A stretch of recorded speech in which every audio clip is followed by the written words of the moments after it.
badai datang menghampiri hidupku, saat keadaan seakan tak menentu. Kau perlindunganku, Engkau kekuatanku. Dalam hadirat-Mu tenanglah jiwaku. Hatiku percaya kuasa-Mu, kekuatan-Mu menopangku melewati badai. Hatiku percaya kuasa-Mu, kekuatan-Mu jadikanku lebih dari pemenang. Hatiku percaya kuasa-Mu, kekuatan-Mu menopangku melewati badai. Hatiku percaya kuasa-Mu, kekuatan-Mu jadikanku lebih dari pemenang.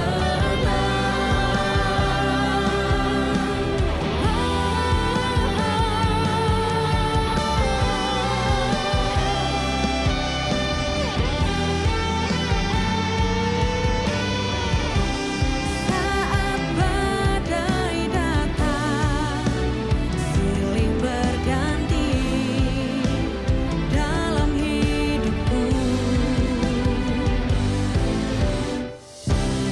Hatiku kan tetap tenang, Yesus kekuatan hidupku.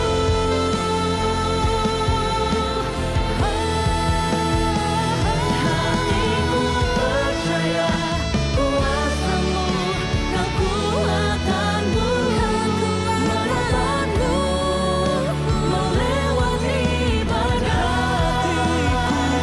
Hatiku percaya kuasa-Mu, kekuatan-Mu jadikanku lebih dari pemenang.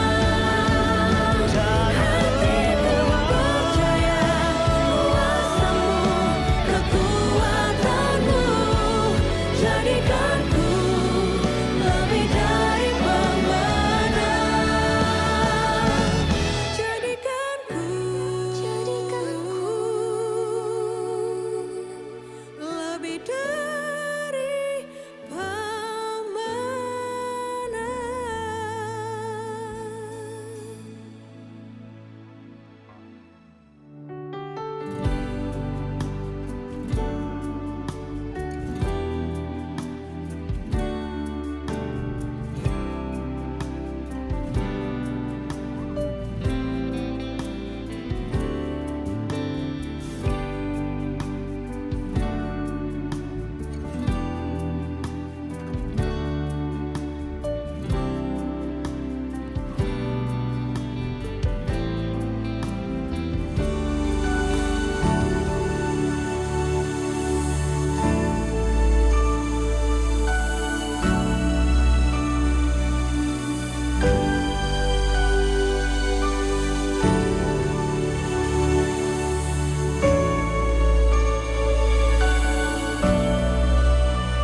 Shalom, selamat pagi Bapak Ibu Saudara yang dikasihi Tuhan. Senang berjumpa kembali di dalam doa pagi saat hari ini. Dan saya percaya bahwa setiap kita masih menjadi pribadi-pribadi yang rindu mencari hadirat Tuhan. Rindu akan kuasa-Nya, rindu juga akan persekutuannya yang intim dengan Tuhan. Dan saya percaya pagi hari ini setiap kita juga mau menyembah, memuji Tuhan dengan kerinduan dan kehausan akan hadirat-Nya. Mari saya mengajak untuk setiap kita siapkan waktu terbaik kita untuk menikmati hadirat-Nya. Bawa pujian-Mu, bawa penyembahan-Mu. Di dalam hadirat Tuhan yang kudus. Terima kasih Tuhan Yesus. Terima kasih Bapa. Kami rindu, kami haus Tuhan akan hadirat-Mu Yesus. Lingkupi setiap kami Tuhan.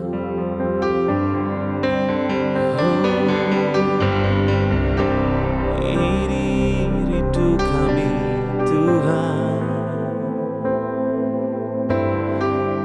Kami haus akan Engkau. Ku rindu bersekutu Yesus di dalam hadirat-Mu. Oh, terima kasih Yesus. Terima kasih Bapa. Terima kasih Yesus. Engkau baik, sangat baik, selama-lamanya Yesus. Engkau baik. Terima kasih Tuhan Yesus.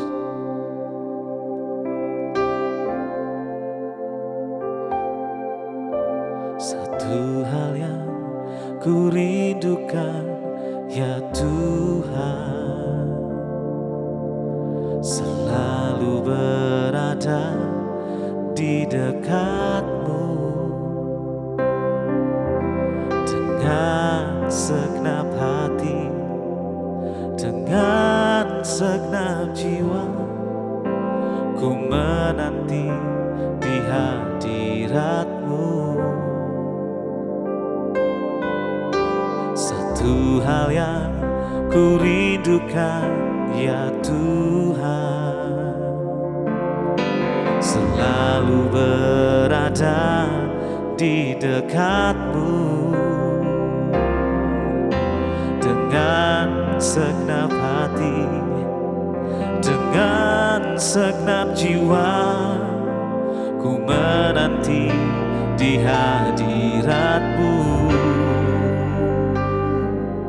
Lebih dalam lagi ku rindu Kau Tuhan, lebih dari segala yang ada. Lebih dalam lagi ku cinta Kau Yesus. Ku mengasihi-Mu. Inilah kerinduan kami Tuhan, mau mengasihi-Mu lebih lagi. Satu hal yang ku rindukan ya Tuhan, selalu berada di dekat-Mu dengan segenap hati, dengan segenap jiwa. Ku menanti di hadirat-Mu. Lebih dalam lagi ku rindu Kau Tuhan, lebih dari segala yang ada. Lebih dalam lagi ku cinta Kau Yesus. Ku mengasihi-Mu. Lebih dalam lagi ku rindu Kau Tuhan, lebih dari segala yang ada. Lebih dalam lagi ku cinta Kau Yesus. Ku mengasihi-Mu.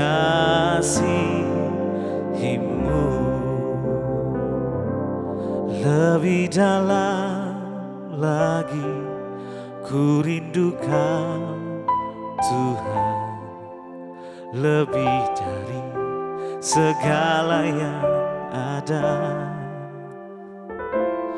Lebih dalam lagi ku cinta Kau Yesus, ku mengasihimu. Mari lebih sungguh katakan, lebih dalam lagi ku rindu Kau Tuhan, lebih dari segala yang ada. Lebih dalam lagi ku cinta Kau Yesus, ku mengasihimu, ku mengasihimu, ku mengasihimu, ku mengasihimu.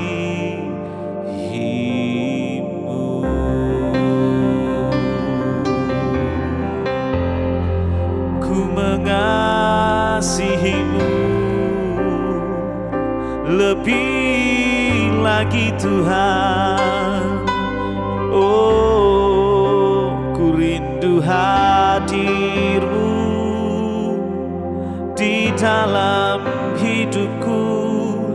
Oh, setiap saat Tuhan ku kan menyembah-Mu, ku kan sembah Yesus selama-lamanya. Hanya Engkau ku tinggikan, ku agungkan Yesus, ku bersyukur buat hadirat-Mu. Selalu ada Yesus di setiap waktu, memenuhi setiap kami. Oh Yesus, haleluya, haleluya. Engkau setia, Engkau baik Yesus. Selamanya ku kan menyembah, selamanya Yesus. Oh, makasih. Yes, Lord. Ku rindukan Kau hadir di sini saat ini, Tuhan. Yes, Lord. Ku rindukan Roh-Mu mengurapi saat ini, Yesus. Mari sama-sama katakan, Tuhan, aku rindu. Tuhan, aku siap. Penuhi aku dengan Roh-Mu. Ku rindu lawatan-Mu.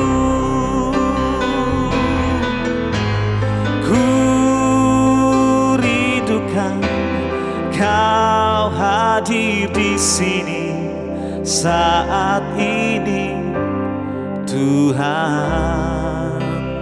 Oh, ku rindukan Roh-Mu mengurapi saat ini, Yesus. Katakan, ku rindukan, ku rindukan Kau hadir di sini saat ini,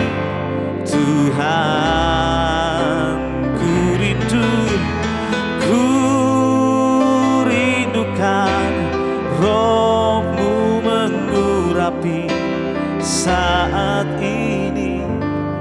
Yesus, Mari angkat tanganmu, katakan. ku rindukan Kau hadir di sini saat ini, Tuhan. Yes, Lord Jesus. Ku rindukan Roh-Mu mengurapi saat ini, Yesus. Dengan sungguh katakan, ku rindukan Kau hadir di sini saat ini, Tuhan. Ku rindukan Roh-Mu mengurapi saat ini, Yesus. Dengan sungguh katakan, ku rindukan Kau hadir di sini saat ini, Tuhan. Ku rindukan Roh-Mu mengurapi saat ini, Yesus.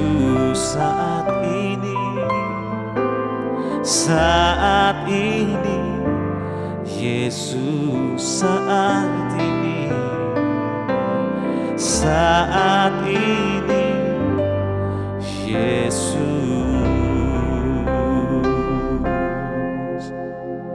Kami rindu pengurapan-Mu, kami rindu anugerah-Mu Tuhan.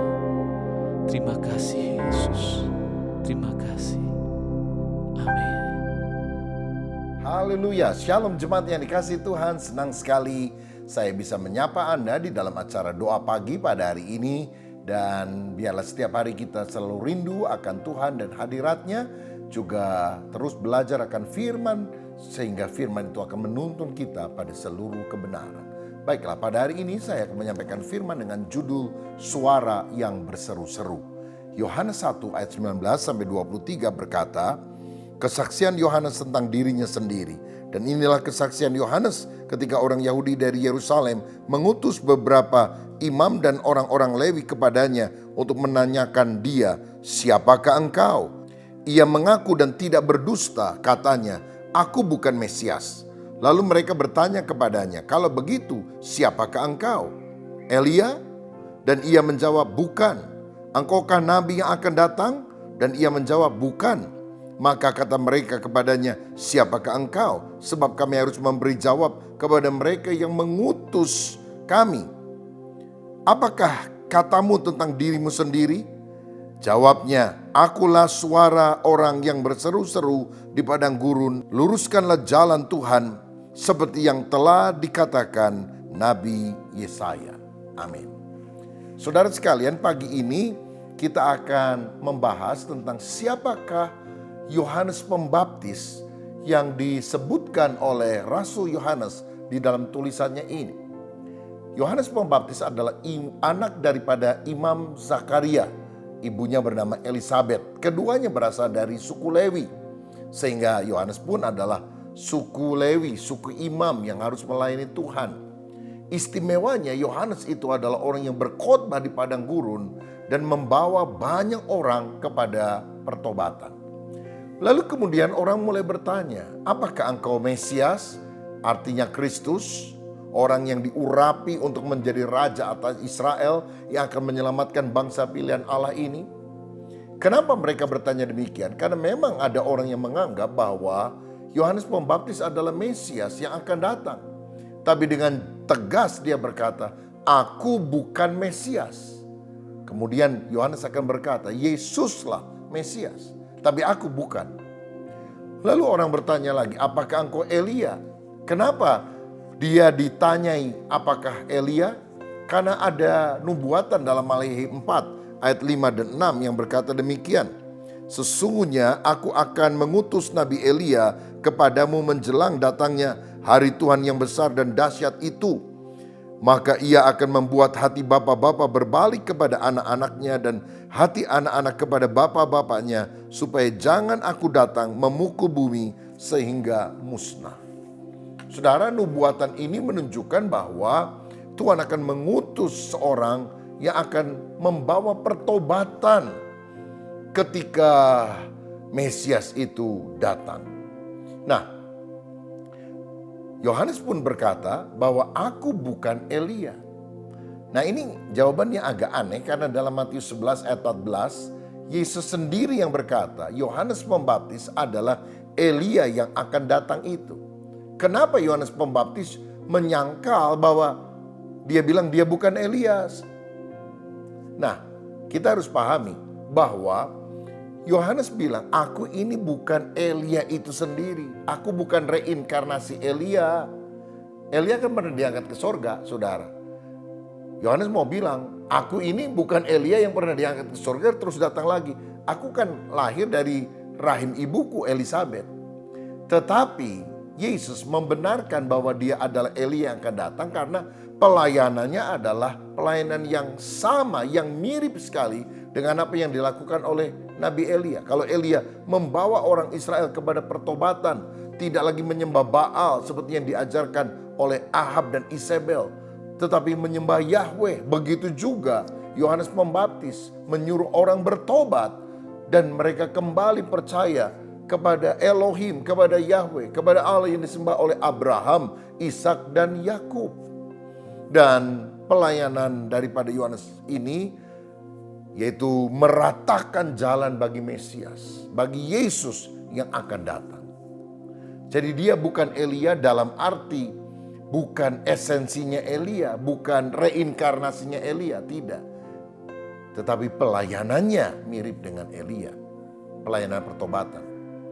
Lalu ada yang bertanya, apakah engkau nabi yang akan datang? Maksudnya nabi apa ini? Yesaya, Yeremia? Sebetulnya ini mengacu kepada perkataan Tuhan yang pernah disampaikan kepada Musa dalam Ulangan 18 ayat 18 yang berkata demikian.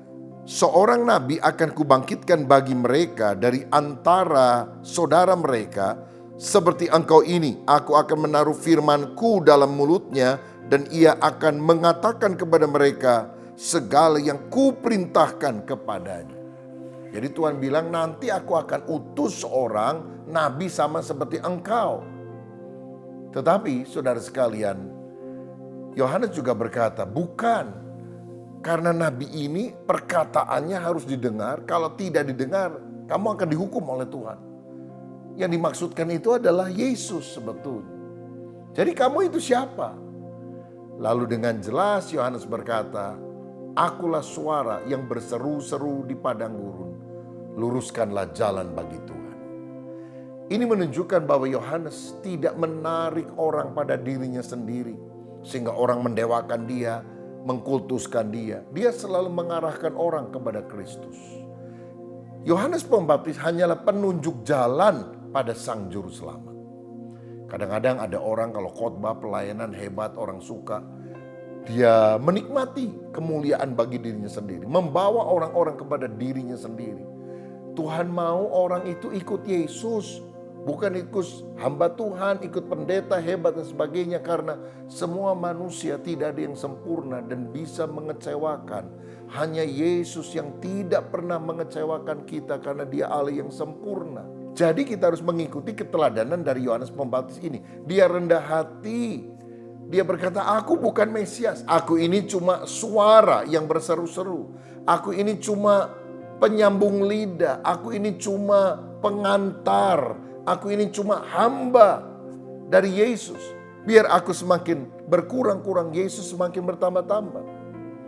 Nah, kalau Yohanes Pembaptis berkata bahwa dia adalah suara Tuhan, corongnya Tuhan untuk bersaksi, bercerita tentang Yesus, maka kita juga dipanggil untuk menjadi seperti Yohanes Pembaptis. Jadi suaranya, jadi corongnya, jadi juru bicara Tuhan kepada orang-orang yang ada dalam keluarga kita, kepada teman-teman yang ada di lingkungan kita, supaya mereka bisa mendengar suara Tuhan. Karenanya kita harus bersaksi, bercerita tentang kebaikan Tuhan. mengajak orang untuk bertobat dan percaya kepada Yesus.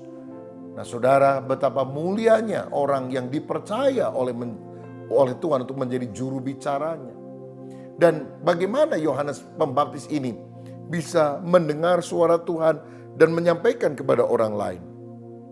Karena Yohanes Pembaptis tinggal di padang gurun, di tempat yang sunyi. Kenapa?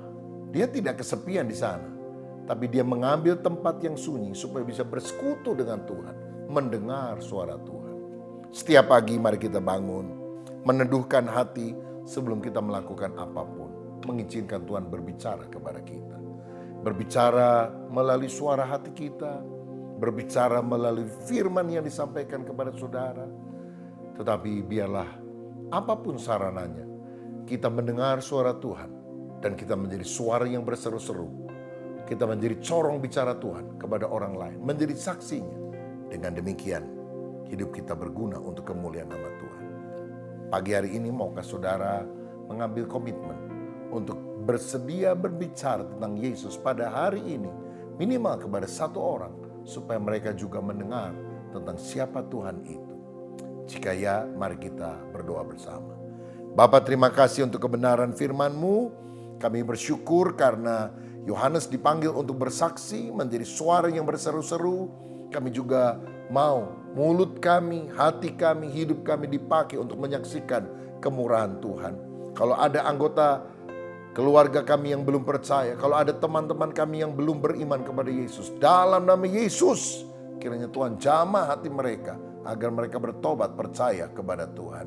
Kalau ada anak-anakmu yang sedang mengalami masalah, sakit penyakit, masalah hutang, masalah apapun, dalam nama Yesus, kiranya tangan pertolongan Tuhan juga dinyatakan bagi kami sekalian. Terima kasih Bapa, kami mengucap syukur dalam nama Yesus. Haleluya.